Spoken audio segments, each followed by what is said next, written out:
Hello everyone, today we conclude our mini-series about the Roman conquest of Italy, at least, as far as the perspective from which we have styled this out is concerned. As you know, we have to even start talking about this topic here and there.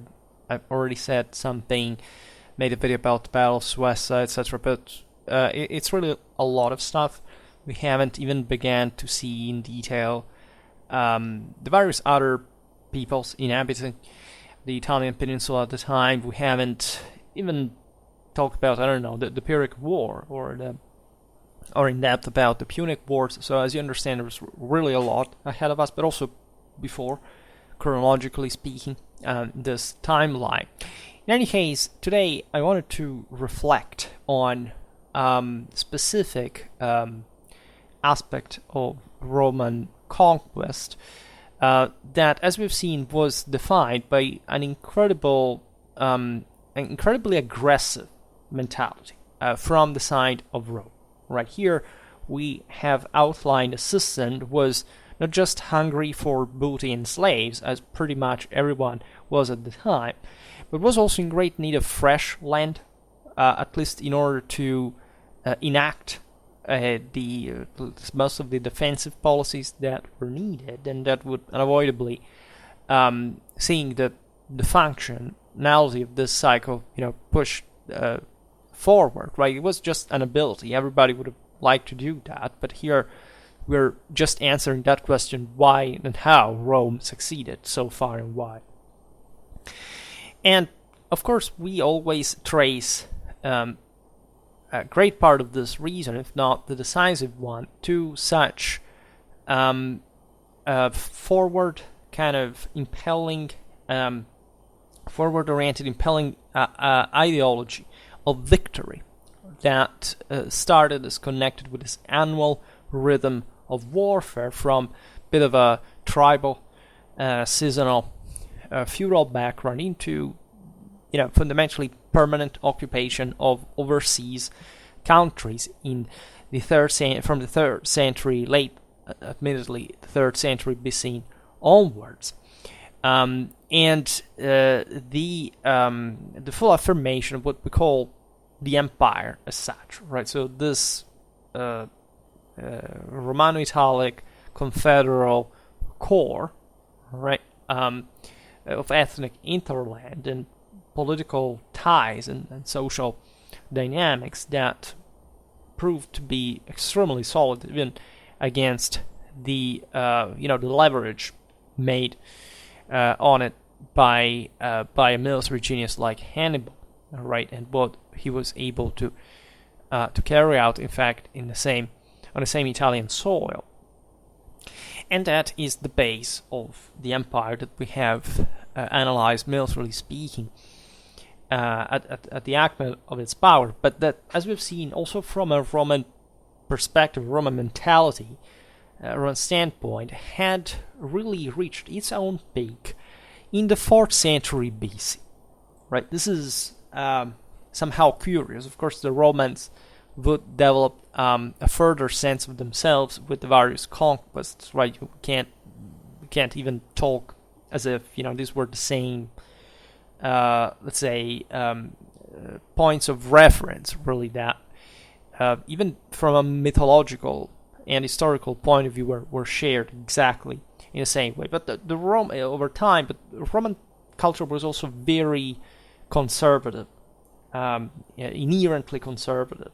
And this is one point from which to start understanding this mechanism, because most of what you've been told, mostly by a Marxistic historiography, from the 70s at least of the 20th century, is that basically Rome succeeded because she was just multicultural, tolerant, and there were no racial differences, there were no religious discriminations.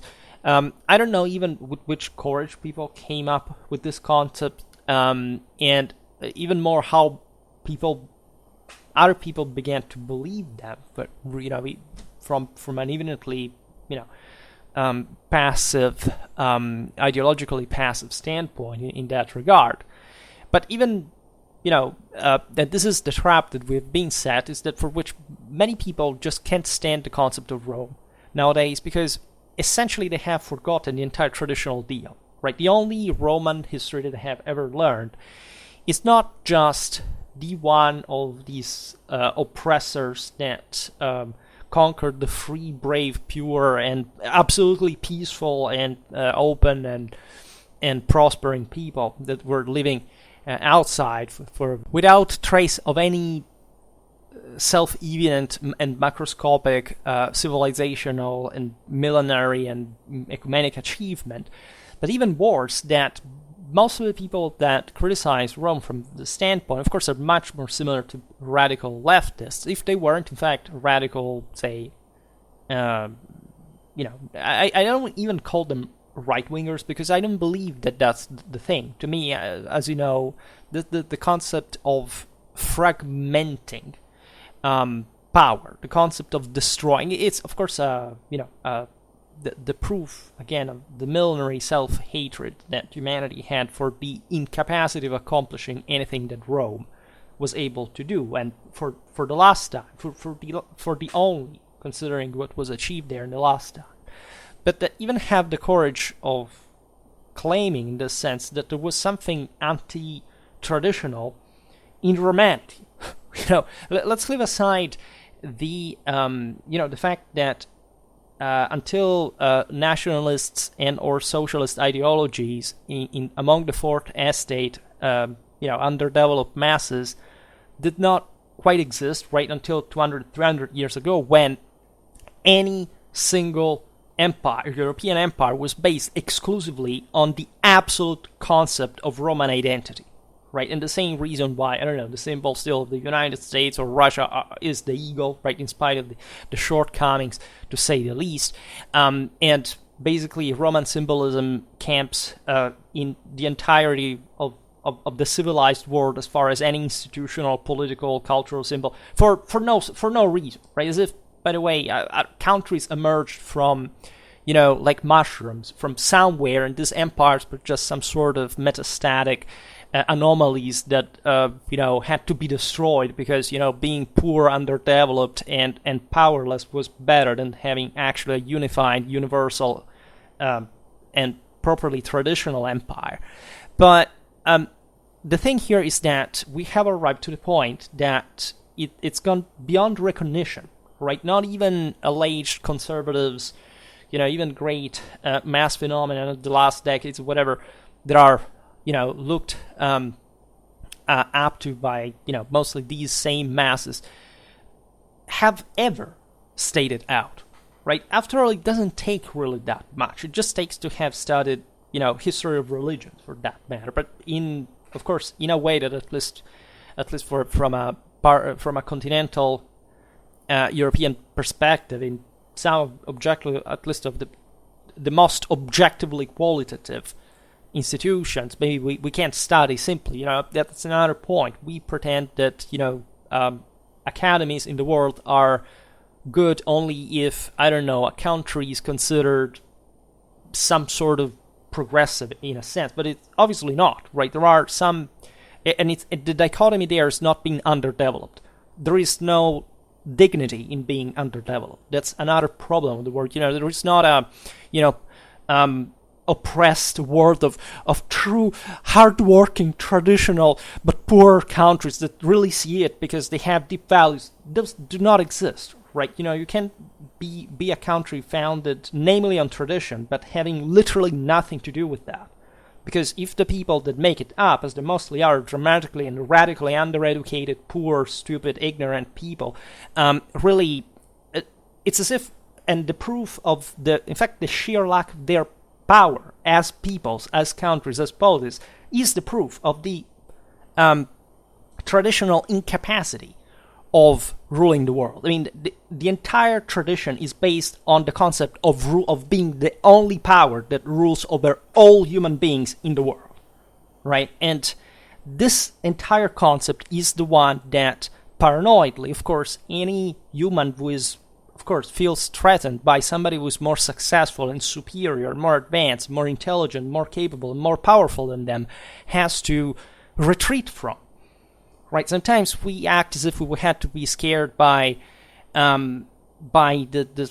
populism. Populism is maybe strong in terms of the more people there are in, but it's actually dramatically weak in relative terms. That just means that the people make that movement up are so weak that they cannot succeed alone, but thinking that they are basically the victim of any either left or right conspiracy theory that they basically just perfectly know, because they're a bunch of cowards, right? These people are acting, they're faking, they perfectly know that what they're pushing is insanity, right? But this is the common person today, right? Up to 50 years ago, yes, people were also stupid and undereducated and imbecilic and whatever.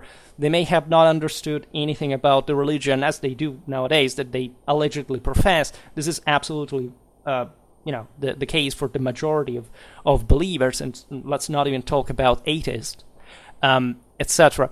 But at least there was a sense that the individual had to be objectively more powerful, right? The sense that there was a concept of manhood and of virile control, of authority, of hierarchy, but that this had to be functional. Not a sclerotic system like, I don't know, in socialist regimes where, yes, there was a strong authority, but because in relative terms, the people were so weak and scared and paranoid that, of course, they couldn't do anything as much as their own states that collapsed to, that imploded that same abortive ideology. But the problem with that is, again, that you cannot recover any of your human dignity if you do not believe that the sole purpose of your life is dominating the world.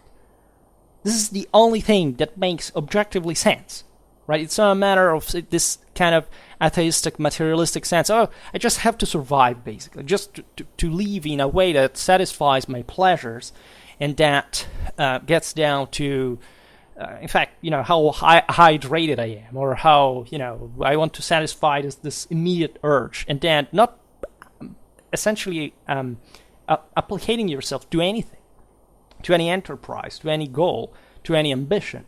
Then you wonder why IQs are officially going down or worldwide, why education is collapsing, why people are getting weaker, they do not want to work, they're ever lazier, right? They do not learn. They objectively do not care about being more intelligent people. In other words, they do not care about being better people. They're just being fed with this lie that whoever they are, they're okay with the thing it is. And this is the entire point of humanity. That you cannot basically be elevated to the greatness of world domination if you do not make a sacrifice in the process. And if somebody is more powerful than you at that point, where's the limit? Because this is the same concept today between you failing and somebody else succeeding, especially when somebody is succeeding in taking you over. That's the actual problem with that. Where do you draw the line? Where even but this can be understood in interrelational situations. Like, if whose fault is that? Of the person who lied or you who believed in her? That's the actual and deep concept, especially tradition, as you know, and the concept of humanity in particular, that made of the conquest of Mediterranean and of Europe, this exact point, mythologically speaking, think about the Aeneas, etc., and the general Indo-European principle of simply seizing without passion, but just because of faith, because you know what you really want, right? You don't. What is said is maybe people still read Nietzsche in a time in history where everything had just basically collapsed, and Nietzsche itself is the weak and soft and also ignorant at some levels proof of that in relation to actual tradition, right? You are the one who can act. Otherwise, you're in the moment in which you let depending on somebody else without actually acting and making people depending on you. Naturally, there must be an exchange, right? Then you lose, right? And the concept is that you cannot basically complain even about what happens to you if you do not act in that divine harmony that allows the imperium to fall on you and to expand itself ipso facto, just because you behave, just because of course you behave perfectly in theory. Now, what was achieved by Rome, as we've seen in many videos, also about the history of Roman religion, etc., was exactly the affirmation of this principle, which is naturally opposite, diametrically opposite to any sense of, let others simply do whatever the hell they want, right? Because the concept is that if the others do something wrong, they pay for it. In other words, they lose power, and others that do not make the same mistake evidently, because they're better people, are able to take over. Right, so the entire concept, for example, of Roman aggression, right, or the aggression of any other country, for that matter, is to be judged and evaluated as, say, right or wrong, exactly in this ratio. I could easily digress on current political matters in this because, what bothers me really is that moral relativism had seated in some fields that go as far. First of all, I will consider an aggressor or a defender in that sense, whoever just I like, right? We have a right, the masses reasons like this. No, there is not a strategic analysis, political analysis, an interest in, how a certain war progresses, on the basis of why historically that is. I mean, at least on Schwerpunkt, I've given at least by some degree a proof of what to me really things should work like, and I haven't even started to make substantial strategic analysis. I could talk to you for hours in a row about the war in Ukraine. The reason why I don't do that is that I prefer to make people listen to things so that they can acquire a comparative capacity to analyze, right? In other words, to provide with a method. Because that's what I've learned to become a military historian. I don't consider myself as a medievalist, or even as a historian, really. To me, the major deal is being, at least an expert in the art of war. Admittedly, it's very difficult, right? I'm not saying that, again, I've made too much about that, at least in what I do for a living. I do that, and I think that there is something there, though I specialize mostly in tactics, right? Strategy really requires a much broader, let's say, articulation, right? At least you must base yourself on a much wider amount of data that transcend the merely, let's say, by scale, the mere military situation, right? What happens on a battlefield can be reduced just in part, of course, to it, right? What happens in a war is very different, right? And that's why I also have the series about the von Kriege and so on. But let's say, the concept of, let's say, the greatest form of weakness that I have found emotionally expressed in, especially anti-Romanism and whatever concerns that, aside from, of course, the national histories of the all involved, right? This applies really to anyone, right? To any country, including Italy. That there is always like two sides, right, on the interpretation of what Rome did or not, right? But the idea is that for me, like the most interesting aspect, really is interpreting people's reaction on the basis, of course, of what, first of all, of what they don't know, but in this sense, on the few that they know, and so, reflecting on why they react that way, which is incredibly educational. It's incredibly fascinating, and of course I may in the future even try to expand on this concept, but the mere idea is this counter-traditional concept that a power that is able to expand should not do that, right? The mere fact that somebody gets aggressed, let's leave aside that there is always, of course, a reason why even does somebody get aggressed, right? Again, and it's never like, there's not a general rule. I've heard people saying, if you defend your country, basically you're always right. No, right? It's basically a chthonic materialism and determinism, There is nothing divine in that. It's a completely anti-traditional concept that eliminates completely the only thing that really matters in all mankind. There are moral forces, right? So there are countries that are defending themselves, and they are right in doing that. There are countries that are defending themselves, and they're wrong in that. Admittedly, if you want to make a general stance, it may be true that attackers are, generally speaking, the ones who could have avoided that could have concentrated their forces at least in more useful enterprises by a degree. And the degree of this is most often, according to actual tradition, the degree of their failure, right? If as the second world military power, you take 10 months to conquer the 56th city of the 22nd world power, you have massive cultural, political, historical, moral problems, right? Social problems, educational problems. That's the measure of the failure of human dignity. The actual point there, even if, of course, it could be that there are some places that out of nothing acquire strategic value, because the other vulgata of the imbeciles, of course, is that things have strategic values intrinsically, right? Just like a communist would think that, I don't know, a piece of mutton has an absolute value in reality. Everything is, exactly because we're not morally relativistic, everything is relative. Things acquire strategic value when they are functionalized for a strategic goal, right? And that's the actual point of the wall. So you understand how difficult and changing. I mean, the entire concept of Schwerpunkt is moving, right? The Schwerpunkt can be a place on a battlefield, can be the numbers of the enemy, can be, it's something really, the morale, or, one specific commander, that can change at every time.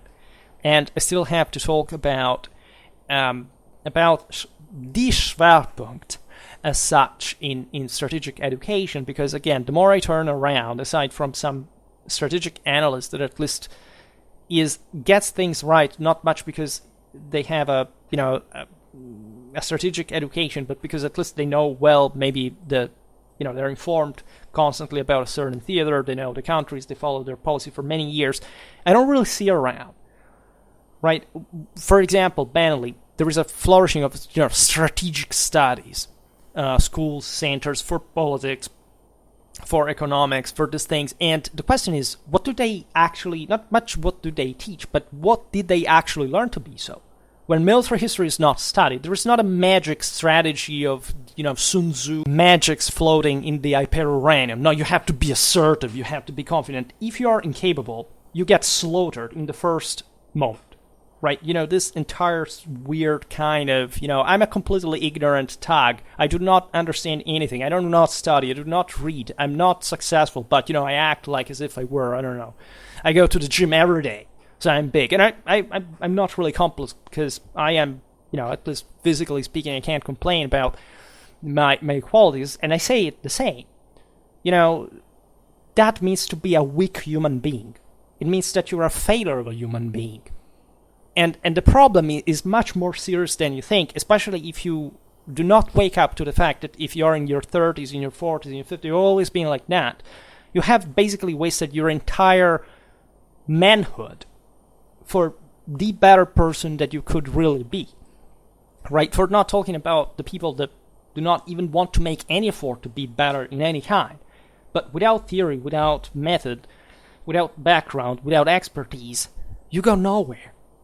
You may think that making one is the greatest achievement. There are people that easily make 50 at the same speed, and they will never see you. Will simply be crushed under their heels. Right? This is what cultures, civilizations, and polities do. Right?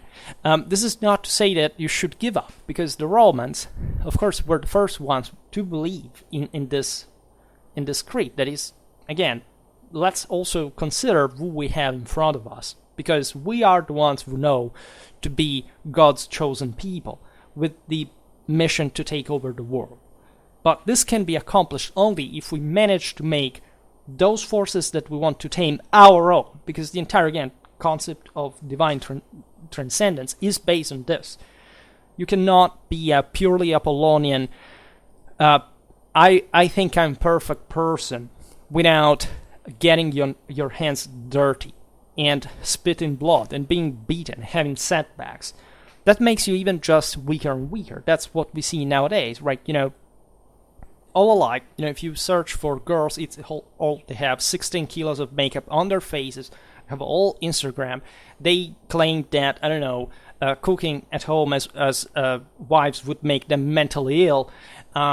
They do not give a fuck, of course, about any traditional reality. And of course, they are self-damaging themselves. And no surprise, we are seeing ever weaker, paranoid, angry, incapable, unaccomplished, deeply painful people that really feel the measure of their own human failure, because the more they go in the direction in which they have been trained to think materialistically and deterministically, the more miserable they feel. It's not arriving to a point of a journey or whatever. You're done for. Right? And it's a much more serious issue than you think, because this is just the ABC of the common standards that could have had up to the 19th century. 2,000 years ago, people reasoned in even a much harsher way. They believed that if you wouldn't succeed in taking over the world, then you, yourself, your family, your community, the world entire, because of the failure in transfiguring the world, would have disappeared in the darkness. Right, so when we talk about the concept of Roman aggression, and we talk especially about the defeat of other peoples under Rome, we should really think about this kind of, real outlook on ourselves, right? On what it means really to have a potential at disposal, and how this basically is lost over time, and how everything that happens to us, because that how brutal as it is, and this is what, for example, could not be believed by a Calvinist, say. Why did Reformation correspond to the fragmentation of Europe in nations? Because they couldn't accept that we are a fallen kind, and thus they had basically to say that works have nothing to do with the whole thing. It's all about grace. It's just predetermined. So to de-responsibilize yourself from the power that you always have to, in theory, divinely transcend. It cannot happen without grace, but grace goes in parallel with your own achievements. Right, and I will not digress here on the ultimate consequences of this, because, again, everything has its own time. The world was not the same spiritually in, say, the 4th century BC as it was at the time of Christ, and as it wasn't at the time of Luther, and as it's not today. Right, so everything has its own time. But this time occurs because of human fault, right? Not of, and of course, the relation in which mankind put themselves towards God, right? So most of also the religious misunderstanding. Sometimes I express certain concepts on these videos by saying, people think, okay, I will not digress on this aspect, but again, being stuck to I'm a traditionalist because, say, I don't know, I despise the Jewry, let's assume, and because I think that the Indo-Aryans were so superior, and that, these other Semitic cultures, were just about, being submitted to God, and you haven't even studied your Bible in your life, and no, going to catechism is not studying the Bible, or understanding actually what the Jews were about, what happened in their life cycle, let's say, as much as it happened to the life cycle of the Indo-Europeans, for that matter, and all this hatred, also anti-Semites. Why do you complain of Jews being allegedly just more powerful than you? Well, what happened to you? Are you inferior to them? Because that's the only traditional explanation to it. So the radical removal from national, by national socialists, and you can split them either in just nationalists or in just socialists, but the ultimate end is communism, because also national average is just flattening that kind of average worth, human worth, to an abomination like the average of any country in the world. What average country in the world is something you should be praising today? Are you kidding me, or what? Right? Is also an anti-traditional concept. And you're still flattering yourself, whining because, again, there are terrible conspiracy theories. Whoever steps over you has the divine rule to do it. As much as you should have the divine right to rise, because you're provided with that. And if you fail, it's your fault. Again, even if you are, say, a country that is not able to get enough support, or just screws up because it's too weak. Doesn't matter in that sense what kind of cultural, relativistic, subjectivistic moral standards are involved. Only power is power, and that is the measure of human worth. And this doesn't come through backwardness, right? In other words, being just a savage living in a forest is not the standard of being a dignified human being, right? Again, the only measure including for those people to be a dignified human being was to be able to conquer the world. And the entire religion of that world revolved exclusively around this, for everybody involved. There's not division between the Semites, the Aryans. There were differences in terms of attitude, but the universal creed was identical. And they were just all trying to sort out what was happening to them in the unavoidable fall, the unavoidable aging of the world. Unlike we're doing today, because somebody told us that, now religion is just a stupid superstition. The superstition is not what you have to believe, that whatever you do with radical moral subjectivism, in other words, whatever you wish for, it's real. No, that's not. You're fine the way you are. At that point, humanity dies. That's the only thing, right? And it applies to every country in the world, because as I said at the beginning, there is no such thing like, that if you're under the Sharia, you're more traditional. No, just what kind of garbage places those are, right? It's self-evident. And there is not going to be another rise, because we know that the entire system is fucked up enough to prevent that from happening, right? The most sane, by far, world that the pseudo-traditionalists in fact hate, exactly because it's still superior to them, is the West. Yes, even if there is a radical bunch of idiots that still think that transgenderism is allegedly something that should be taken as a matter of, life and death, for the entire civilization, or that this is some sort of, world where everybody can join without problems. Things do not really work like that. There is always a limit, right? And there will be a limit. And in any case, at the moment, the West is the superiorly hegemonic system. And there is really no trace from the other side that is actually in deep trouble, in much deeper, actually, than the West, that they just realizing they're drowning.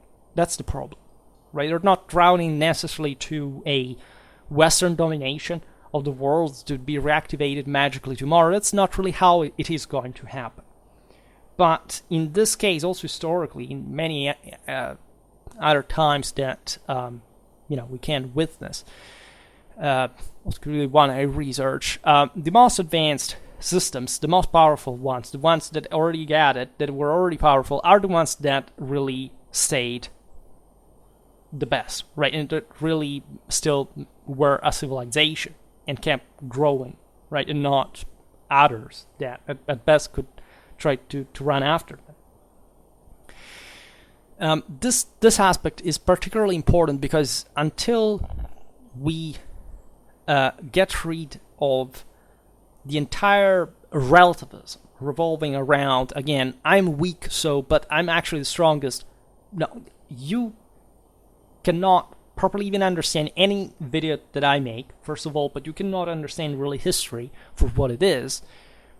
And the indicators are incredibly precise for that matter, right? I'm saving some comments that sometimes arrive to me. They're not critics to me, but they are quite eloquent to the type of mentality and logic that the average person that is allegedly here to understand history really displays, and I will show them to you at some point, because it's just to the point of not being challenged in anything, right? Not being really appreciated for the actual accomplishment, but for some kind of weird, you have to make me a favor kind of mentality. Well, let me tell you, the Romans really didn't make favors to anyone. And the entire paradigm, either they were ruthless aggressors or, open, tolerant culture, is the actual failure of today's educational system, of moral values, of culture in general. Right? The Romans were evidently around 300 BC fighting for expanding their own power.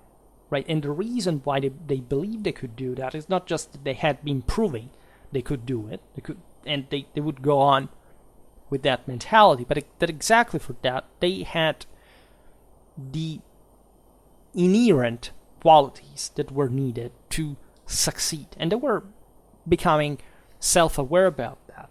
Roman aggressiveness is, in this regard, the measure of such awareness at the same time. Right?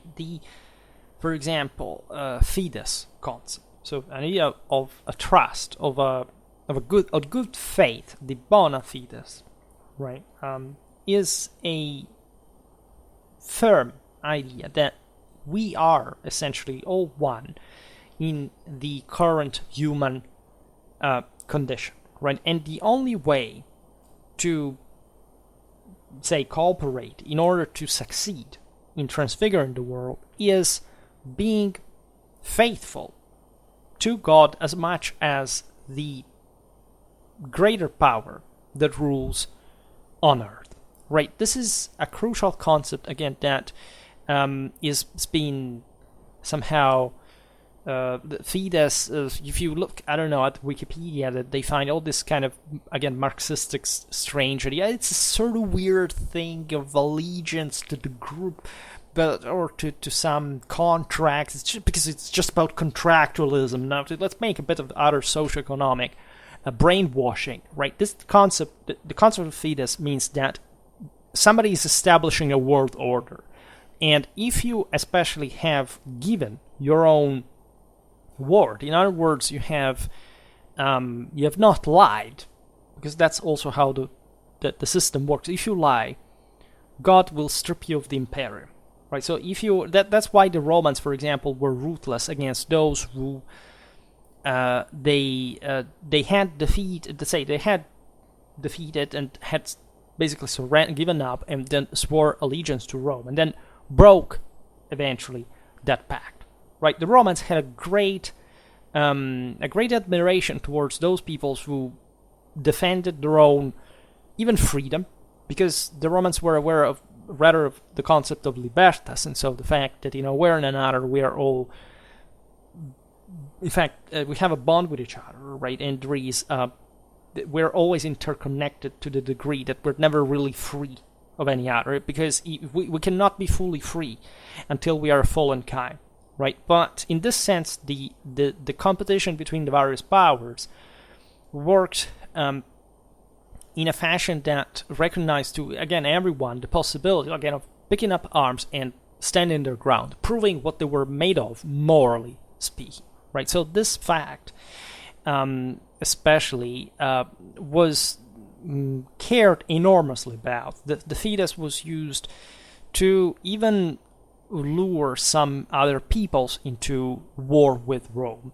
This is quite interesting. For example, the Samnites, in 343, the alliance between Rome and Capua brought to the contravention of the treaty of 354 with the same Samnites, right, that were harassing fundamentally Capua. There are other examples. For example, the alliance with Fabrateria in 330. So there are lots of interesting insights about the way the Romans would play with this concept in order to say, we were officially the ones who made you say that you would have not done this and that, and if you said that, what are you doing now? Right? Naturally, politics is a dirty business, but the communitarian value of these pacts was really what made these peoples politically, morally, culturally, right? If again, the larger the group, the greater the power. We're perfectly aware of that. The larger the group, it meant literally the more world you have under your control, the more human, say, diluted divine power you are starting to recollect on Earth to eventually change this place again. So if you use this as a leader, as a policy, whatever, to actually say something wrong, so to act against the Fides, acting against faith, right? You that is to say, what you had recognized at the moment being the most powerful, right? You could not quite to the point of saying, like, forever I will not attack you, or now we are your subjects, whatever, and then doing it. Well, that's a problem. Naturally, again, things could change to a degree that could make other powers rise and fall. So these that was also the concept of individual freedom, for which these groups were in a sense always divided in a way. So let's say if you had opposed a decision and you had, say, carried out a resistance internally, and then the system broke a pact, and you wanted to came to power at that point because you had not backed down before in your original beliefs. Well, in that sense, you had a shot, right? You were considered still, and there were many shades there to try again to play in this fashion. However, this mechanism didn't eliminate the concept that any polity could aggress another just because, right? If there hadn't been previous agreements against that, right? And aside from these other kind of infringements as a sort of international law, the thing was considered licit. Right, the right of the stronger to rule is the entire deal shared again by any polity involved. Regarding the Roman mentality to Italy, just that we're talking about this specifically, is intelligible along a similar pattern. For example, Polybius believed that at the time of the Pyrrhic War, the Romans conceived a plan for the dominion in Italy as an entirety. And this is acceptable, right? It is true that Polybian passages sometimes are a bit schematic. They also were, Polybius is a bit positivistic minded, so of course there was there properly the understanding that Rome had succeeded to a level already that was at least continuous by the author's times from the ones in question today, and so there was a sort of teleologism or determinism at least. Geopolitics does not exist, so it's prudent to really think what the Romans could think about Italy in the first place. Naturally, especially the Hellenic city-states of Hellenic colonies of southern Italy were one of the most attractive praise, right, for Roman expansion. But as you understand, already there somebody else wanted to seize them. The Epirotes, as a matter of fact, the Carthaginians. So Rome there was thinking already a much bigger game, that the most obvious reality that, yes, like a power that is rising from the center of the Italian peninsula, more or less has, in those times, but would be the same today, would have to conquer the entire peninsula. Right, this is something that later on everybody basically had in mind. The Byzantines, the Longobards, the Franks, whoever ruled in Italy, aside from the fact, yes, the country did remain for centuries kind of not unified under a single rule, but was at least aiming at that, right? And others were preventing them from doing the same thing. So it's obvious that the Romans understood, even just by ethnic proximity and general, political and strategic, common sense, I would say, that unifying, especially the Italic interland, right, and exercising a sort of confederal and imperial power over the surrounding peoples was the most sound thing to do, right? The place was very rich, very populated. As we've seen, the Roman expansion was very bloody, but it didn't strike basically the local resources, so it was just really a blessed land, but it required this enormous fight, right? This very populated land, but also in the sense with a very high demographic concentration, right? This is still true for contemporary Italy. It's the place with the highest demic concentration in Europe, because most of the hinterland is mountains, and the people are all concentrated in specific areas. So this gives an idea, as it was at the time, of the necessity of Rome to emerge from essentially a very minority background in terms of, again, demographic or agricultural resources. Doesn't matter how powerful she was in Latium, etc. But she had to convince all the others to be ruled over. And this is yet the other point that anti-Romanists, generally speaking, cannot accept. Rome took over the entire system from a concept of, from a background of radical numerical minority. Right, the myth that the Romans just threw people, threw legionnaires against the neighbors until they ended, and the others were so strong and qualitative because, I don't know, they ate more fat and proteins. I would have really liked to see that, by the way. And then a legionnaire, it's all BS, right? It's basically the denial of the fact that this was a massively cohesive power that basically shattered anyone who put themselves in front of them, and that basically stopped at a moment in which they could have simply gone on, but they realized that they lacked only at that point internal resources to mold those countries with the same force, not because of local resistance, but because of local scarcity of resources, for them to just even consider these places a threat in return. So the concept of, again, of steamroller is the one that, in my opinion, renders the most what properly Roman mentality was. It was at time. It's difficult to describe even the character of Romanity in that regard. From one side, there is properly this concept of spring, of aggressiveness, of continuous, perpetual movement, an endless energy, and kind of incredibly clear objective. From the other side, there is also an incredibly cold, practical, pragmatic, and steady, unmovable, and even simple, for considering the enormous task there, mentality and approach to this kind of mission, right?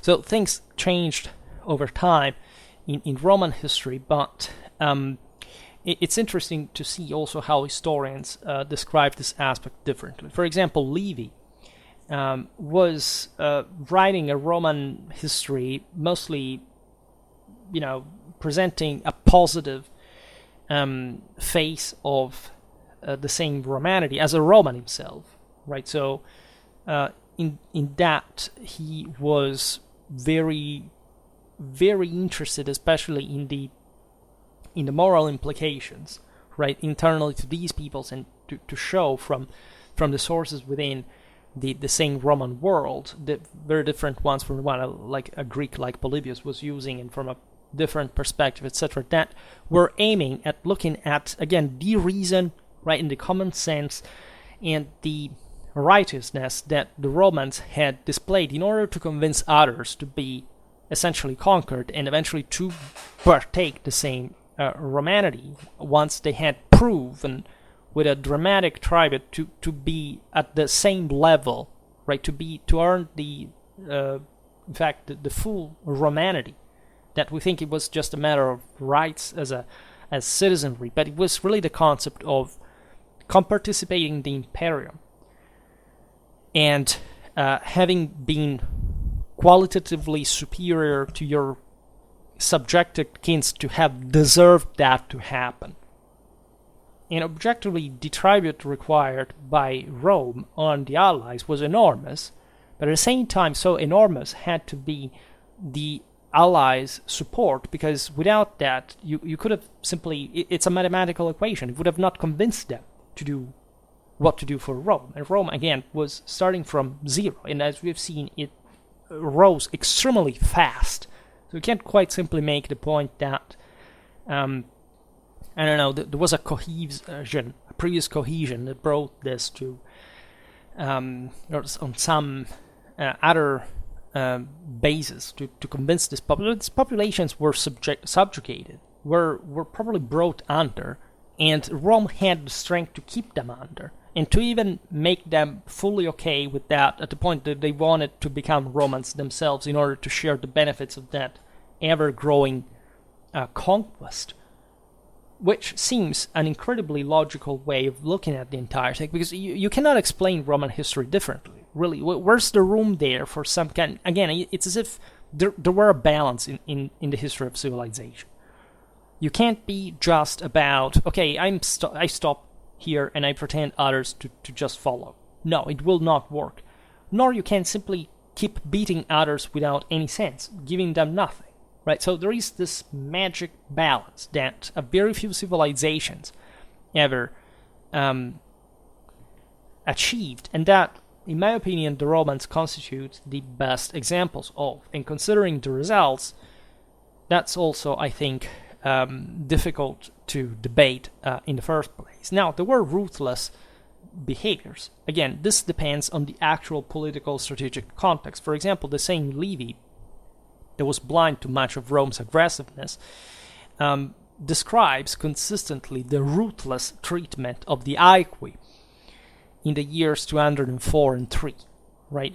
Showing to the fullest that if Rome wanted, well, she could really extirpate an entire people, right? Rome, at some point, when they really did make a desert and call it peace sometimes, except the empire was hardly a desert, and it actually included the richest and most populated areas of Mediterranean and of the world at the time.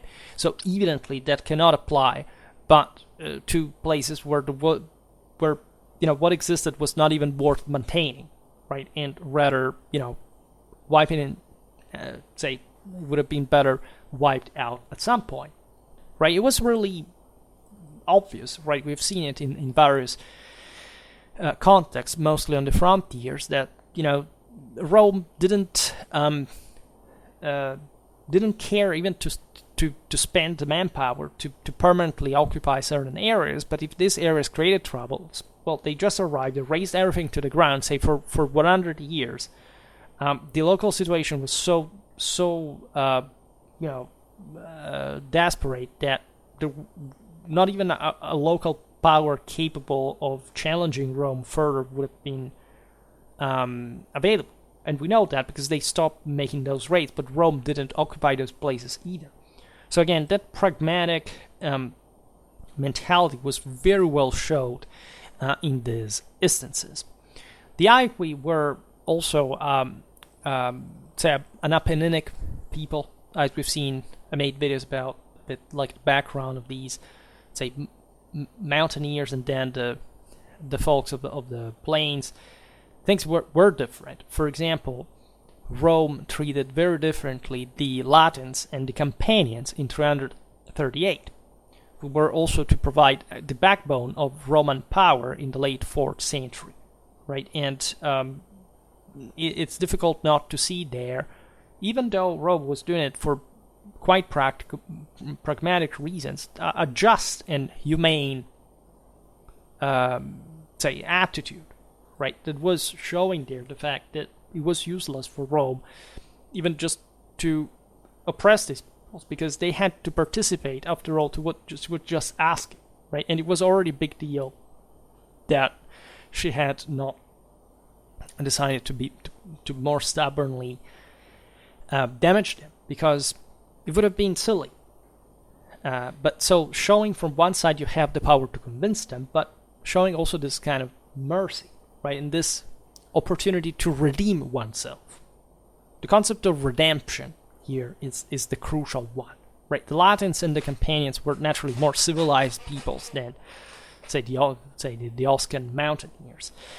But in this sense, they could offer Rome more. They were also softer in a way, but they had a lot of manpower, a lot of resources, right? And the treatment of these populations has been, in fact, object of many historiographical considerations, right? So you see, this was not normality in the ancient world, right? It's very difficult. Say, arguably, every people behaves like this, right? Every people has a degree of liberality and a degree of ruthlessness, let's say.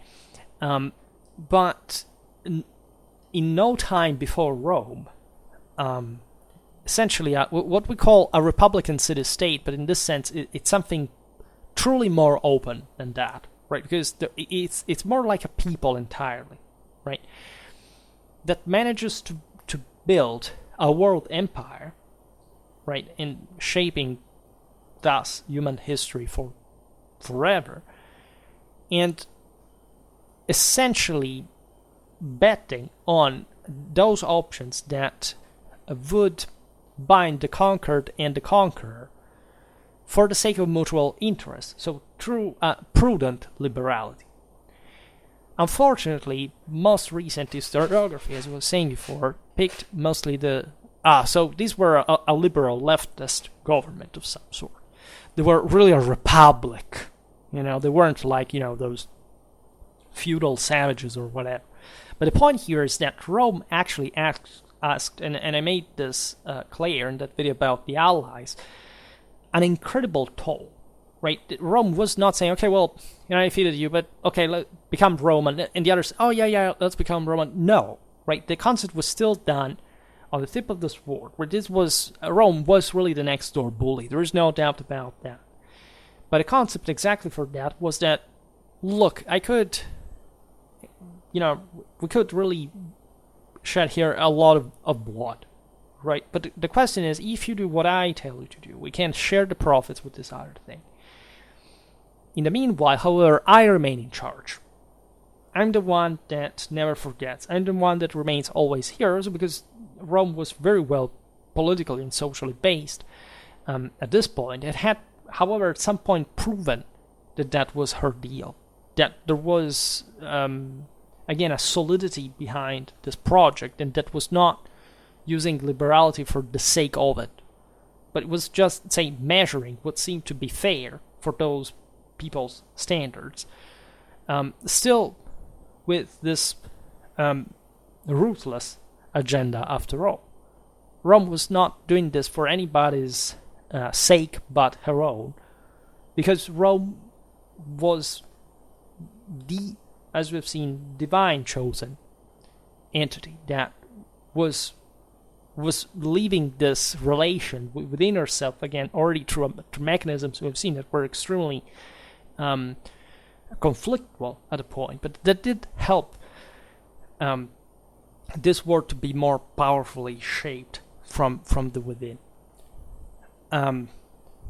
So the various stages with which, by the way, these peoples were also essentially promised for the achievement of the gradual achievement of a level of, say, what we call citizenship, right? So the concept of bonus, the one of duty and reward, right? In fact, if you work for me, you will rise, right? And the concept is that we will be fair about this. If you are really good at what you do, if you really prove that you are the one capable of getting that job, you will get it, right? But we conquered you. So aside from the practical implications of how much these peoples were, in fact, occupied, stripped of their land, whatever, and having really Rome having succeeded in that on the battlefield, and having rendered at least in those in relative terms useless, the the concept of resistance. At least things could change again. A Hannibal could arrive to make you rebel against Rome, but again, exactly during the Second Punic War, the system was tested to a point where you could see really how much the majority of the Romano-Italic Confederacy decided to stick with Rome. Because one crucial aspect of this imperial idea is that there is a true general pacification, right? What you see in Roman history is not like a constant state of threat for internal revolts that were undermining the system. The thing was actually accepted, right? The fact that there is a sole power that manages to make things work smoothly, right, is already a huge deal for worlds like, the ones of the time. And arguably, even there, the limits of Rome were her own rather than the other people's, because they didn't have any other way to see it otherwise. As we were saying before, nationalism made of, all the peoples that resisted to Rome, these heroes. But if you look at them, we remember them more than else because they were chieftains of peoples at the fringe of the empire in some kind of underdeveloped places that still, made a tragic end in a way or to another, and that, when were conquered by Rome permanently, they actually profited dramatically in civilizational terms for a good millennium in European history and more, actually, to be noticed, arguably still to this day.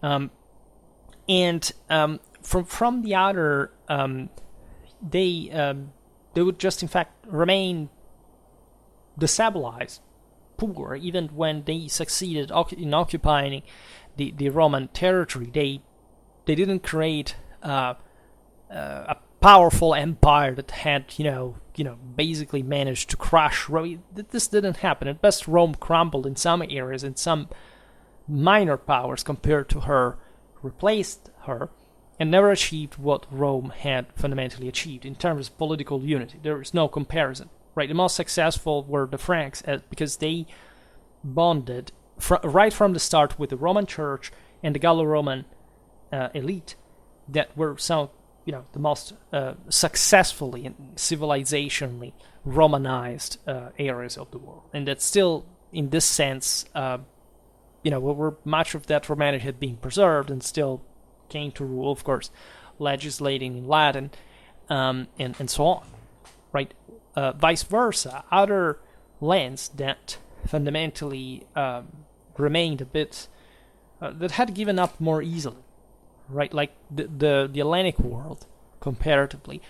Well, those remained, under Rome, right? They basically acted as if Rome did not exist, and even managed to preserve an important, that's where the empire, at least as far as the legalistic side of the story continued, and they maintained a good degree of, again, their own cultural identity, their own specific characters, right? So that is particularly interesting for a reason, because the Hellenic mentality was rather different from the one that Rome had, right? The Hellenic states were, in the broader Hellenistic world, was okay with the concept that the rulers would conquer in a sort of parasitical state at the expense of the conquered, right?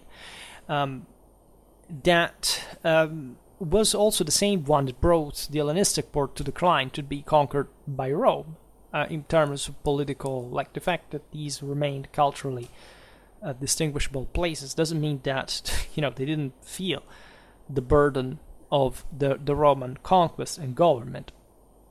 But the Romans had a completely different mentality, right? Rome had the concept of elevating the conquered to her own level, in order de facto to provide the empire with ever greater force if the standards, the human standards, had remained, adequate for such an enterprise. Naturally, things age, as we often say. So the fall of Rome was not just Rome's, right? There is a broader picture of decay during the migration era for all the peoples involved, as a matter of fact. And surely there were external factors, even external, to, for example, the relation between Rome and the barbarians. But it's obvious that the world also, up to that point, had been largely made by Rome, and that the problem came from the within. That was a moral issue more than a matter of resources, frankly. And explaining history, again, in merely socio-economical terms, it doesn't explain really those terms by themselves, in case you didn't notice, methodologically speaking. So what Rome was doing was truly new, by the degree at least such a developed country could say developed power could behave towards those that were conquered. And again, the Romans were also some of the most violent rulers in that regard, as far as as we've seen, anybody who betrayed their faith, anyone who basically tried to act in a squishy way, etc., was sooner or later kind of retributed in that regard. And in this sense, not caring excessively about anything else but this goal, right, is the entire point. Because if you stop thinking about this or that people, as if you had to make a discount to them just for the case that they exist, and they are opposing themselves to this principle of imperial and world unification for the sake of restoring the divinity to, let's say, the full degree of divinity to mankind. Well, you may understand at that point why all these wars, why all the name of God here and there, because that's mostly the liberal hit point, right?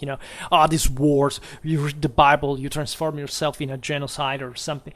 But of course, people that it's not much that they don't know the Bible. Again, somebody probably at some point taught them wrongly, so that they turn out the despicable atheists that they are. But the question is, have you ever stopped reflecting what is the human responsibility towards one another, and what are the extremes of that? Right, the same reason why there are wars. Why doesn't make you think that wars are not just a sport, and that they may happen in your own home, and you must at least be able to wage war, and that this may have to come together with the hell of political capacities to succeed. Otherwise, you could be taken over yourself. How do you think this stripping humanity of the sense of the sacred has anything to do with that? Because what's more sacred than that duty? Again, it would suffice this to put an end to most kind of debates about religion, this great problem of religion. Again, it's a serious thing, right? Let's be honest, especially in the 90s and in the early 2000s. The peak of caustic anti-Christian. It's not even about atheism per se, because at a certain point you find the hippie that says, oh my God, yeah, but I don't believe in God, the Bible, because that's bad, but I still believe that there's a greater logic, there is a greater order. Well, that's actually God. That's exactly why religions are there, and they are expressed and laid out, those concepts, in philosophically, literally, in fact, religiously, theologically, anthropologically, etc. In already that dramatically advanced way that you are too stupid, basically, to even realize to have under your nose for starting over again with the same concept. Right? This is mere anti-Catholic mentality, and Catholicism was, of course, the primary feature of the universal empire, because that's technically what it means. What do you think that Catholic actually means? What do you think that the titles of the Roman Church actually mean compared to the holy? I mean, to the empire, to the universal empire? You think that Rome was different in the sense from the Roman Church? What do you think that Roman Catholic, Holy Roman Catholic, and Apostolic actually mean? Do you know what apostolic means? It has to do with the Holy Ghost. It has to do with the concept of messenger. It has to do with angels. It has to do with the transfigured soul of the self-sacrificing hero on the battlefield, through which grace arrives. Right? You know, Catholic means through the world, encompassing the entire universe. The Imperium, we know what it is. Romanity, the one that managed to restore the golden age before the final, as the prophecies of the ancient peoples told. There would have been a golden age between the bronze and the iron one. Then we are just in the fourth age, awaiting for the storming of the Asgard and the time of the wolf. And it's all the same thing, right? So why do you think these beliefs come from? Do you think there is some strange wizard that convinced stupid, gullible people at some point in history to believe in these things for no reason? Do you understand the international implications of a power that aims to, consolidate the world under a single rule? And for what end? Given the consequences of what we're basically talking about, what do you think that states consolidated ever more strongly for? To this point in history, and why we live better than any other time in history in the first place, I would pose myself some question if you still have problems with these concepts, because literally this is the ABC of the whole thing. I agree that living in the world, being raised in the world today is difficult.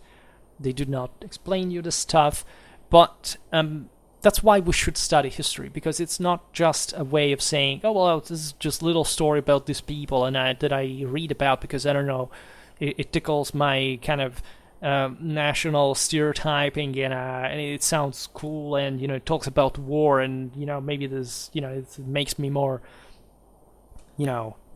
more of a man than, than the average idiot that doesn't know anything. Well, it really does, except you should make the effort there to get to that point, which, believe me, is not easy, right?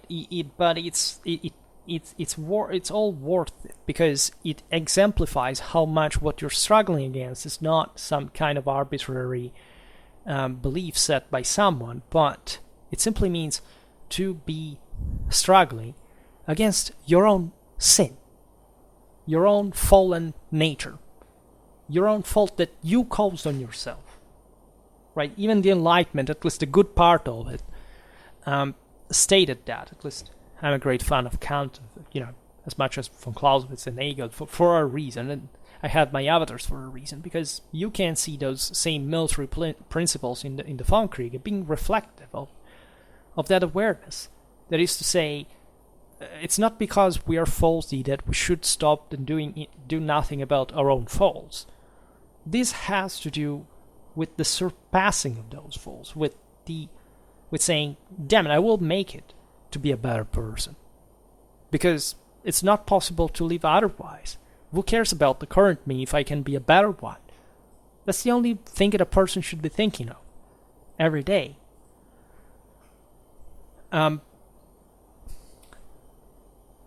Now, the discrimination here is important, because you cannot achieve that without giving a different value to each thing, and especially a value that is literally reflective of the objective worthiness of someone or something.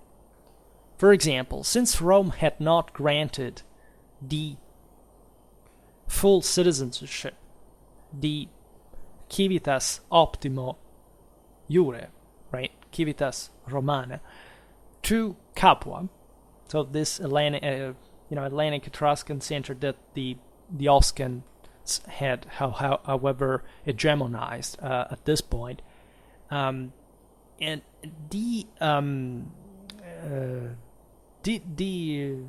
relations implied are, of course, the ones of subjection to Rome, of Capua herself. Consider that Capua was the most powerful ally of Rome at this point, because Capua was really controlling this extremely fertile area, in fact, in the so-called Campania Felix.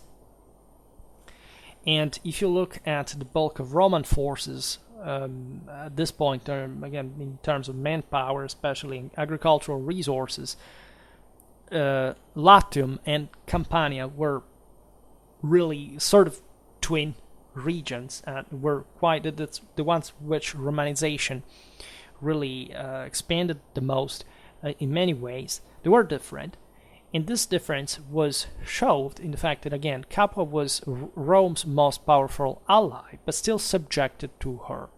In other words, you would say Rome gave citizenship to this people, and there were all kind of different levels of citizenship, so it's just they have tricked you, as if these were just bureaucratic differences that you have to boringly learn about on history books. But what that actually means, the civitas, for example, sine suffragio, that is to say, literally the citizenship without right to vote. So in other words, you're a civis, right? But you, so you're part of the system, but you cannot vote, you cannot decide. I think is an incredibly modern and intelligent way just to keep those who are unreliable out. In other words, you're part of the system. You cannot subtract yourself to, especially the fact that, as it happened for normally the cives sine suffragio, that is, they belonged to peoples that had been defeated by Rome. So that had really created a problem, because they had picked up arms, had been defeated, and now were basically under Rome. And this is a great indicator, because it tells you, can I trust you? Can I rely on you? Are you someone I can trust, that I can trust to vote in the first place? If the answer is no, because you evidently showed that at least you are unreliable, and that you, for whichever reason, I can't not entrust you a degree of power, you just have to obey, you just have to be treated, as we'll see now, differently, until I decide, right, leaving this hope that Rome would, after all, as all these areas would eventually get the full Roman citizenship at a point, to become, to be elevated to some greater status, right? Capua rebelled, famously enough, to Rome in 216 BC, right, as they sheltered basically Hannibal, right? It was his headquarters, even though we're not informed in detail about any single agreement that took place between Rome and these communities, we are pretty much aware that the only reason for believing in a generous settlement with Capua that had been defeated in 338 is that Rome did not exact tribute from this particular defeated, right? In other words, the Capuan situation was dictated by the fact that she had fallen basically into Roman hands, and that Rome realized how powerful the center was, how there were interests in common, namely, again, keeping the Samnites out of the way, and therefore, even when basically intervening, and at that point already, as you know, showing that from Latium, Rome was powerful enough to make such a powerful city like Capua to depend on her for military protection, causing the Samnite wars in the process. That there was a condition of subordination, right? So the all the treaties that Rome had struck had signed with Capua from later on had been dictated by Roman military might. Right. So this interesting idea of putting the mark on one place by actually giving them a citizenry, a Roman citizenry, but one that was recognized by Rome in the Roman system, but that was in this sense a lesser one without vote, for example, is an effectively coercive mean also to psychologically, control the subjected. From one side, again, there is the realization that they have lost their chance, that they have been literally incorporated by Rome. At the same time, they're recognized as a polity that can elevate its own status within the same stronger ruler, right? And most of the times still from unless they weren't really destroyed or deported, but from the same place where they lived historically. So again, this could vary because, of course, the many things change when you entered in the Roman orbit. For example, most of Rome's new allies lost their right to a foreign policy of their own, which also seems kind of obvious, right? You're a subject now, and those who were properly, there were some areas at least that lost their very sovereignty as much as Rome could not really just dispose of their forces, for example, in manpower. Right? It was not necessarily even to exact a tribute, because providing with troops was already a big deal, right? But there could be also land confiscation, as we've seen the literal annexation to the Ager Romanus. Now, the interesting thing about that is that just even think about manpower, right? And you know that there were more allies than Romans already at this point, right? So the idea that the Romans had somehow, foreign reliance is not entirely correct. First of all, of course, Rome had a massive manpower on her own, and a half, right, of the entire forces, or slightly less, right? But this was enough, right, to mobilize others that would fight for her. So proving, first of all, that she had basically the qualitative upper hand, first of all, and surely the Romans, as we've seen, were very careful in the way they organized their own territory. They colonized in the most strategic areas that would just provide with a future, as we've seen, for the same local communities, right, to be, especially in the early moments of these places, these towns' histories, like be surrounded by hostile population that, however, would confer on the long run to the same community a status of privilege over them, because these were the Romans with the full citizenry and the others not, right? So the aside from the as we've seen the implications there with that we have observed in the other videos of who seized the actual land within the same Roman system, the struggles between patricians and plebeians, etc. There was a great incentive for even the Roman troops to go at war and to seize this land and to control it. So there wasn't much of a risk of making these people turning into something opposite to Rome. If anything, it was the contrary. And with this imitative kind of, again, absolutely illicit mechanism for which whoever wanted to serve for Rome and earning the same rights that evidently were quite big, especially as the Rome kept expanding, could achieve that. So again, the allied tribute of Rome was quite high, right? But if you look at the longer term, the Romano-Italic Confederacy was fundamentally the heart of the empire, until the 1st, the 2nd century AD, properly enough.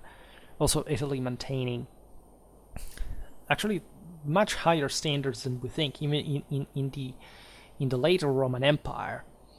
Aside from how this areas change, also from a social point of view, that's another. I mean, internally, right, to the internal balance. This is not much because that was happening pretty much everywhere. The impoverishment of the middle classes and so on. But really, the amount of wealth accumulated through these expeditions was impressive. So even if you had been subjected to Rome, this was not a very distant people, culturally, ethnically, linguistically. It was mostly Rome was relying on italics, and at best kind of different peoples like the Etruscans or the Celts, but in areas that had been just being influenced, rather, in part colonized, but say still being quite close to her ethnic bulk, right? So the concept for these peoples was just to feel part of something recognizable. Surely in the negotiations, in the establishment of the Fides, also on the base of kind of international law, there was a lot of kind of recognition of, sort of kingship, right, an ethnic solidarity. This was very deeply felt. We know even from later literature where there were already lots of italics in Rome, also as literary men of letters and so on. There was, for example, a harsh discrimination against, say, the Greeks of southern Italy, that the Romans thought of themselves as of their flava lanugo, like the fact that were taller, blonder, something that than say the other Mediterranean peoples. This awareness, right, is also another thing that has been fundamentally stripped from. Right, look at the Roman ethnonym, the Roman onomastics, a Roman. Being insisted with this thing, it was a racial blend. Quite hardly so, right? Aside from the mythology again of the 19th century, had to demonize a bit the southerner, the Catholic, the less developed Catholic world and so on. Actually, there was a dramatic ethnic, genetic continuity from Roman to, to contemporary times, and this aspect has been often, it would be interesting to make a video actually about this, because it's a face of Rome that you've never been quite presented as such, right? The Romans, you can wink at them if you like. I don't know, the sense that where they were rich and powerful and prosperous and advanced, but, they were just like yet another people, right? They were just like other powerful empires existed here and there that we wonder and think of because, I don't know, we can go on vacations somewhere nice, we see the frescoes, the arenas or whatever. There is more, right? The degree by which this encompasses a universal dimension is much deeper than you think. Right, nationalism is very provincial, right? Provincially minded. It's the sense, we like ourselves because we are this kind of guys that stay here, and it's us. The rest doesn't quite exist. These people were completely beyond. In identifying the worthiness of individuals on the basis of their actual worthiness, they realized the complete flipping of basically anything in today's identitary values, which is actually a much more discriminatory mentality. The Romans discriminated the better from the worse, the worthy from the unworthy. This is something you can't do today. You can't say, well, this person is better or worse than another. At least you can't say it. It's very easy to do it, telling the truth. But the question is, people start panicking because they think that you're judgy, that you're, you have standards. Oh my God, this is a huge problem. It's a huge threat to my own accomplishment. largely, nobody really at the time much reasoning this term. In fact, I don't want to sound as if I have anything in particular against any other people there, because they all believe the same thing, right? The selection in the in Central European Iron Age was brutal. They had much less resources. They had, but that sense, they were also much less powerful.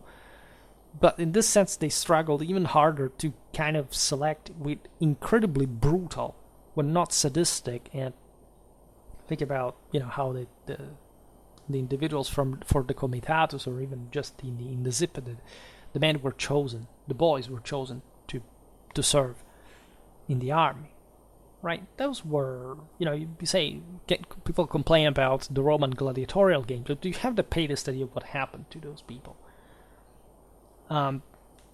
This is not even, this is understandable as well, right? The problem is we've been told that we have to hate things like these as if there was no purpose at all.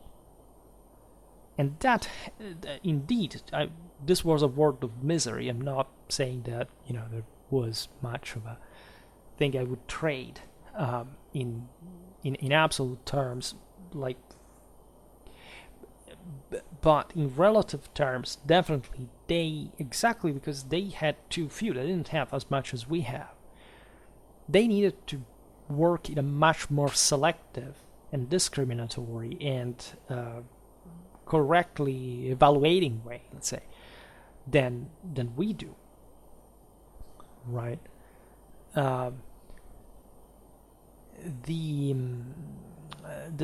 picture here was quite clear.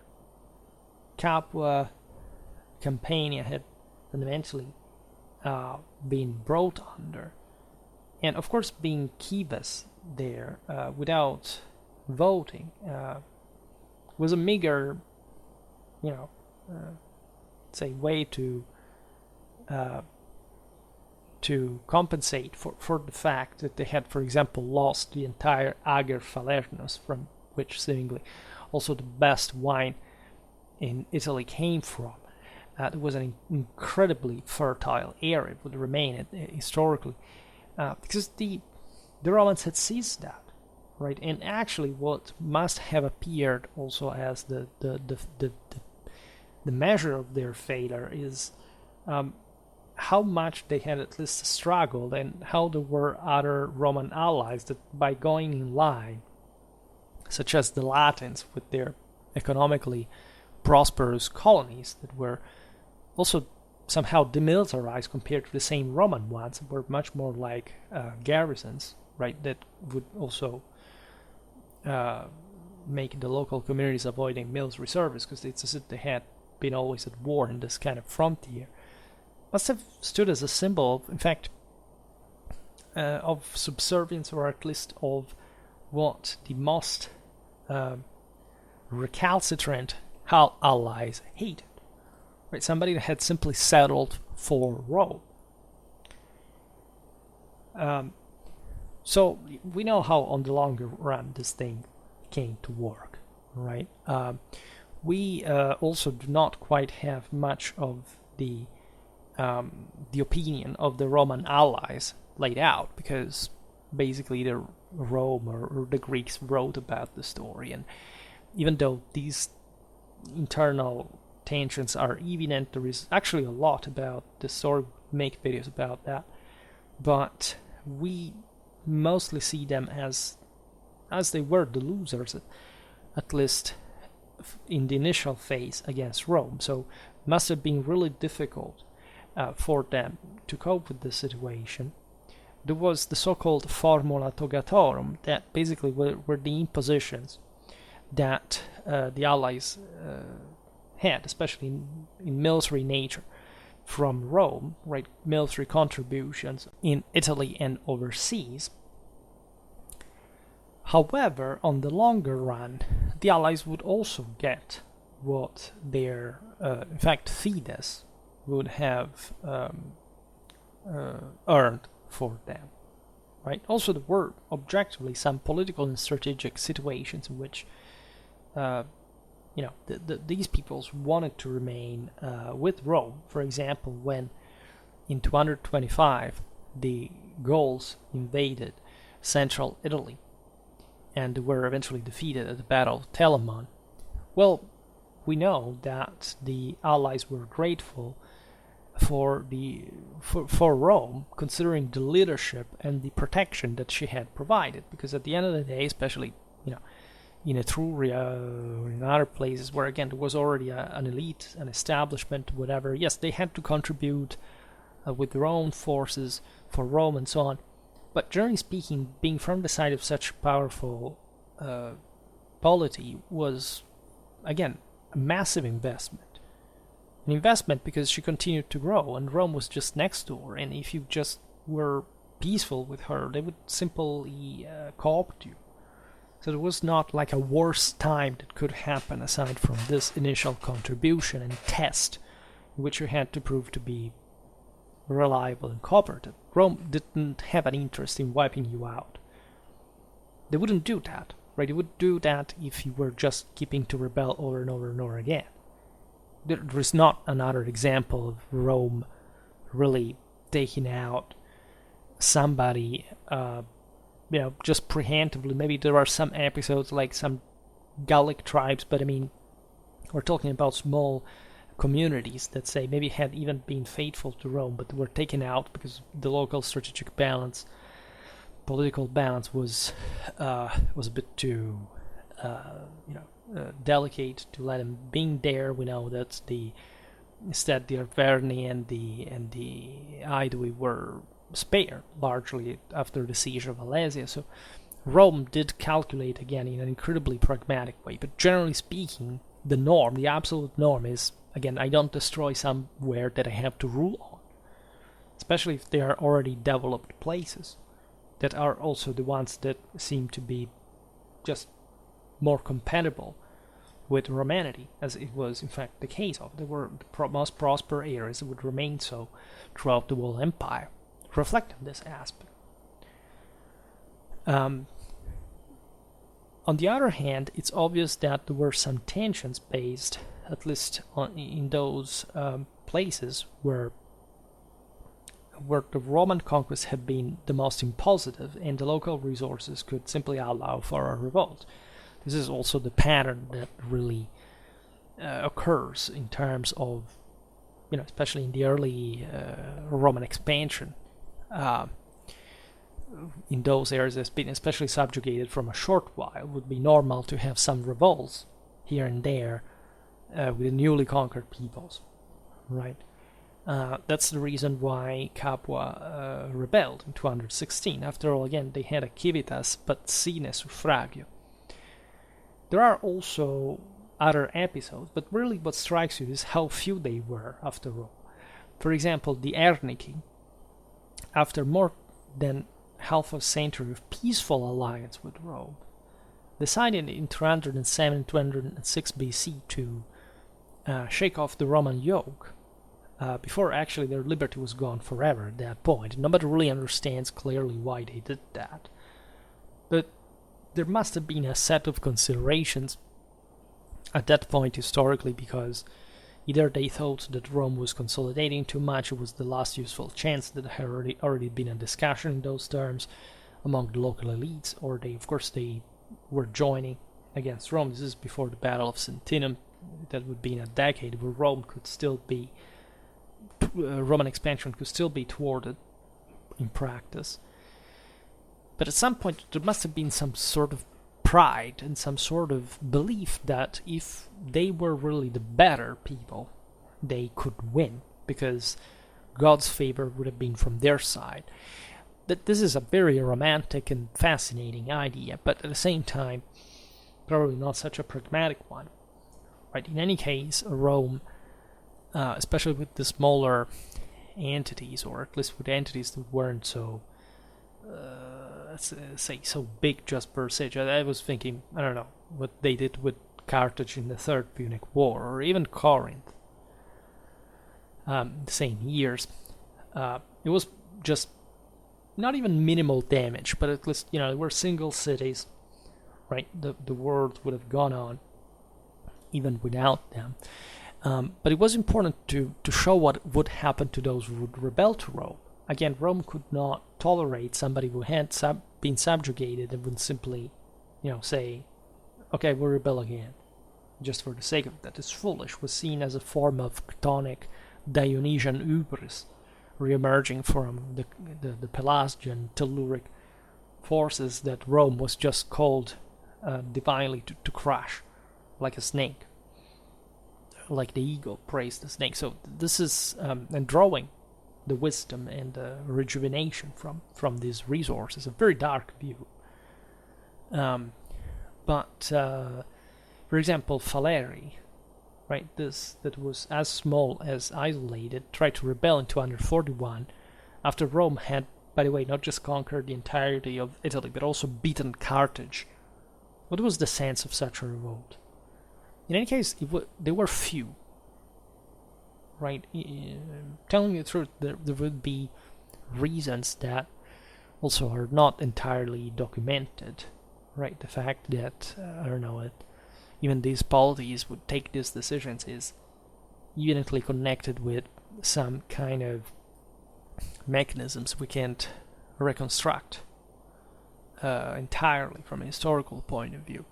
But there were evidently small things, and they made you think, why? Why these smaller ones?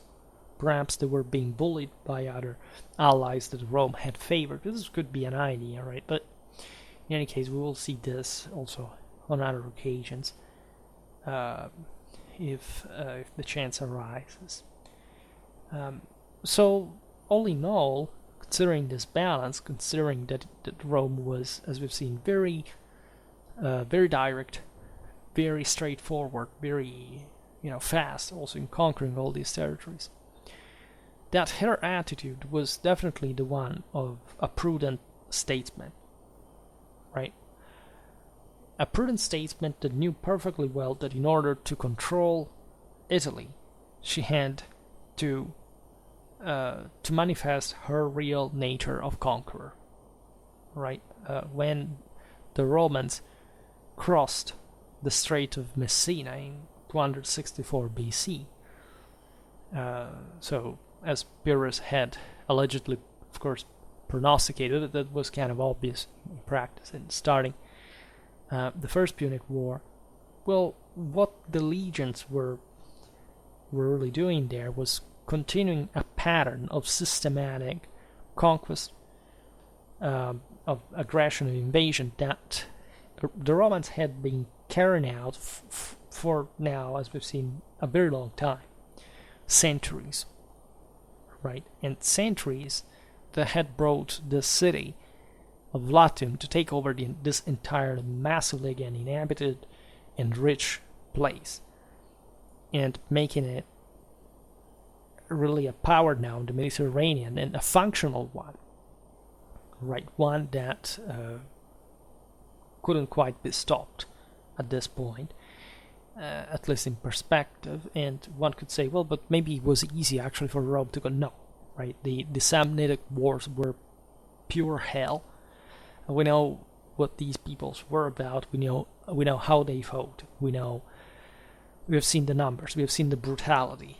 We've seen the harshness. We've seen the cost. We've seen the militaristic mentality that Rome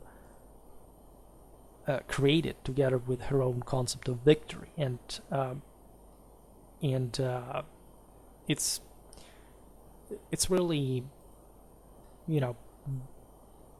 also on the base of the quality of the Roman army, a successful political result, not an attempted one, not something that was going to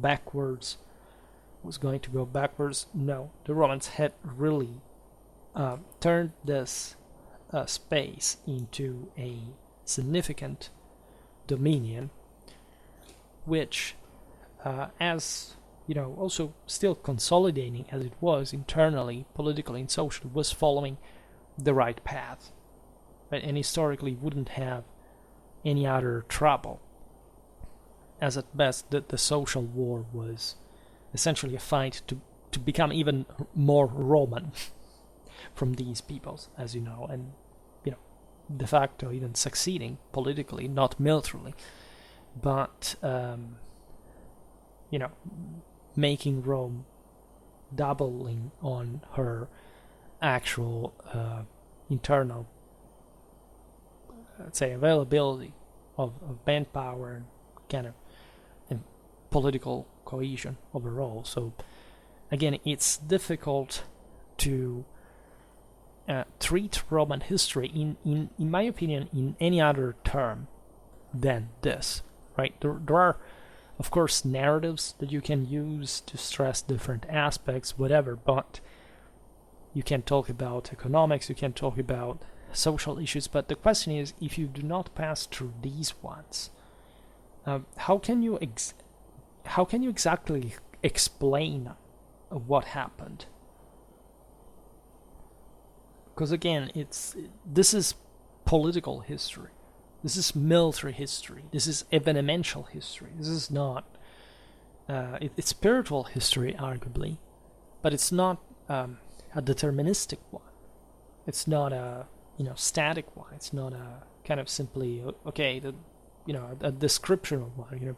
I have to sadly realize that most even lessons you could attend in a university, etc., are mostly descriptive and not analytical anymore. I think this is a good interpretation, a very good interpretation of Roman history. Of course, this is reachable through some kind of path, but it's mostly also the combination of a moral dimension with a material one. You can't explain these things in numbers only, and nor even prevalently. It was something at the root of this people's spirituality that made them want this, right? As even in some still decadent times, but perhaps even better than our own, this was being stressed as wanting victory, realizing the purpose why you're here in the first place, not making humanity becoming the measure of morals, because it's fundamentally in its fallen kind useless. It must be an absolute standard. It must be an unchangeable. So it must be a divine one. And this was very, very, very well clear for Rome. In any case, for today, stop it here. We will move on with topics in Roman history, because there's really a lot to say, also from a military point of view, and very often too few time, right, I would say, for it. In any case, it's really a pleasure to really never have a crisis, not where I don't know what to say about these topics. In any case, for today, I really stop it here. Just hope that you enjoyed this video. If you did, please share it. Otherwise, leave a like or subscribe to my channel if you're interested in my upcoming content. As always, I thank you heartily for listening to me. I wish you a nice time and see you next time. Bye.